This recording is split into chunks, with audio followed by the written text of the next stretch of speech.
Assalamualaikum warahmatullahi wabarakatuh. Apa kabar adik-adik? Semoga kalian sehat selalu ya. Nah, pada pertemuan kali ini kita akan membahas mengenai pelaku kegiatan ekonomi. Nah, tujuan pembelajaran kita pada pertemuan ini ialah yang pertama, untuk mengetahui pengertian produksi, distribusi, dan konsumsi. Yang kedua, untuk mengidentifikasi apa saja faktor-faktor produksi. Yang ketiga, untuk mengetahui teori perilaku produksi. Yang keempat, untuk mengetahui konsep biaya produksi, penerimaan dan laba. Dan yang terakhir, untuk mengetahui terbentuknya keseimbangan produsen. Sebelum mempelajari lebih jauh, kita harus tahu dulu nih, apa pengertian dari kegiatan ekonomi.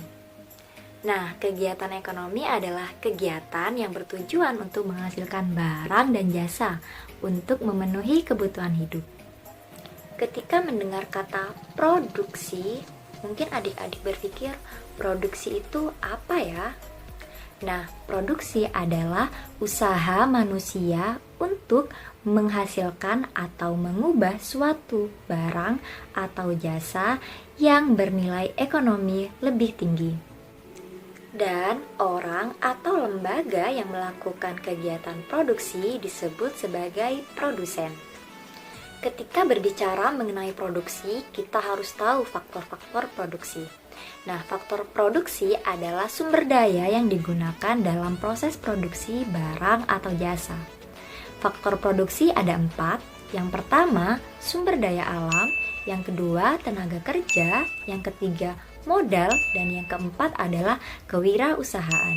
Yang selanjutnya adalah mengenai teori perilaku produsen atau teori produksi. Dalam hal ini, teori yang paling banyak dikenal adalah teori milik David Ricardo, yakni Law of Diminishing Return atau hukum tambahan hasil yang semakin berkurang. Yang selanjutnya adalah distribusi. Kegiatan distribusi ini adalah kegiatan untuk menyebarluaskan atau menyalurkan barang dari produsen kepada konsumen. Tujuan dari distribusi ialah yang pertama, untuk menyeimbangkan penyebarluasan suatu barang. Yang kedua, untuk melihat ketepatan suatu sasaran dan kebutuhan barang yang disalurkan. Yang selanjutnya adalah konsumsi. Nah, kegiatan konsumsi ini ditujukan untuk menghabiskan atau mengurangi nilai suatu barang atau jasa dalam rangka memenuhi kebutuhan. Seseorang yang melakukan kegiatan konsumsi atau pelaku konsumsi disebut sebagai konsumen. Tujuan dari konsumsi itu sendiri ialah yang pertama untuk mencapai kepuasan maksimal, yang kedua untuk memenuhi kebutuhan, dan yang ketiga untuk mencapai kesejahteraan atau kehidupan yang layak. Selanjutnya kita akan membahas mengenai konsep biaya produksi, penerimaan, dan laba. Yang pertama, biaya produksi. Nah, biaya produksi itu sendiri ialah uang yang dikeluarkan oleh perusahaan untuk membeli atau mendapatkan input atau faktor produksi. Yang termasuk biaya produksi ialah biaya bahan baku langsung, biaya tenaga kerja langsung, dan biaya overhead pabrik. Biaya produksi yang pertama ialah biaya tetap atau fixed cost. FC adalah biaya yang besarnya tidak terpengaruh oleh jumlah barang yang diproduksi. Contohnya adalah biaya sewa gedung, di mana berapapun jumlah output yang dihasilkan perusahaan, besaran sewa gedung yang harus dibayar adalah sama. Itulah sebabnya kurva FC berbentuk horizontal. Yang kedua ialah biaya tetap rata-rata atau average fixed cost. AFC adalah biaya tetap yang harus dikeluarkan per unit barang. Kurva AFC berbentuk menurun dari kiri atas ke kanan bawah. Semakin banyak jumlah barang yang dihasilkan, kurva AFC semakin mendekati sumbu horizontal, namun tidak akan sampai menyinggung apalagi memotong sumbu horizontal. Yang ketiga ialah biaya variabel atau variable cost. VC adalah biaya yang besarnya tergantung pada jumlah barang yang dihasilkan. Semakin banyak output, semakin tinggi biaya variabelnya. Contoh biaya variabel adalah pembelian bahan baku. Yang keempat ialah biaya variabel rata-rata atau average variable cost. AVC adalah biaya variabel yang dikeluarkan per unit barang.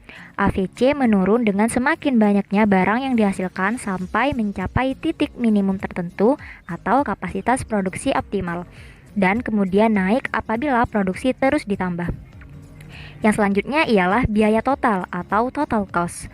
TC adalah jumlah seluruh biaya yang dikeluarkan untuk kegiatan produksi.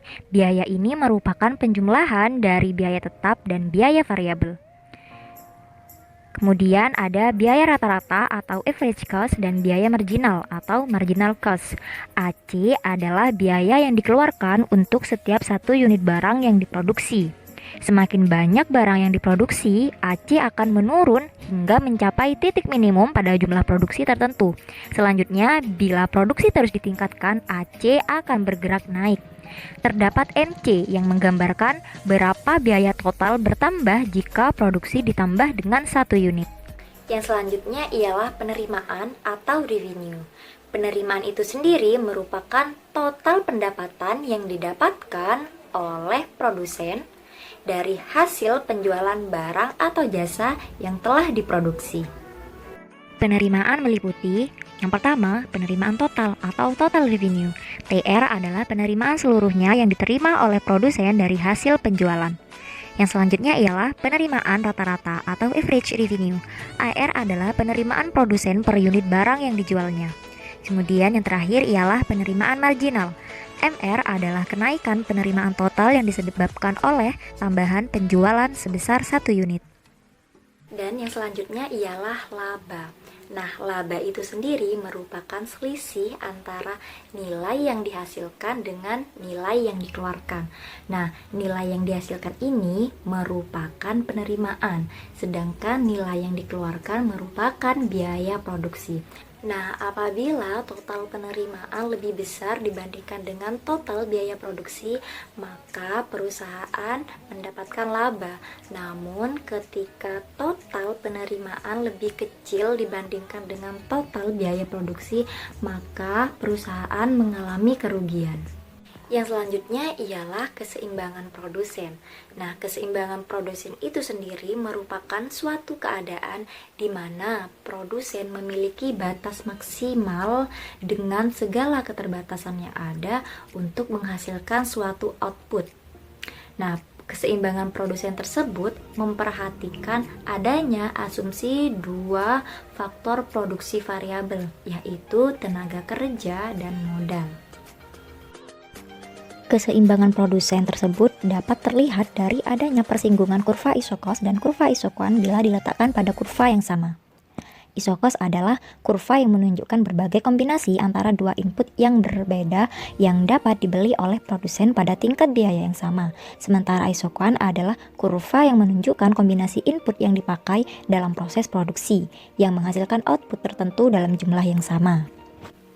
Nah, itu tadi materi mengenai pelaku kegiatan ekonomi. Jangan lupa dipelajari dengan baik dan disimak ya. Nah, untuk tugasnya silakan kerjakan tugas yang telah saya share melalui grup WhatsApp. Nah, jangan lupa juga perhatikan deadline pengumpulannya. Jangan lupa belajar di rumah, jaga kesehatan, dan jangan lupa untuk selalu bahagia. Terima kasih. Wassalamualaikum warahmatullahi wabarakatuh.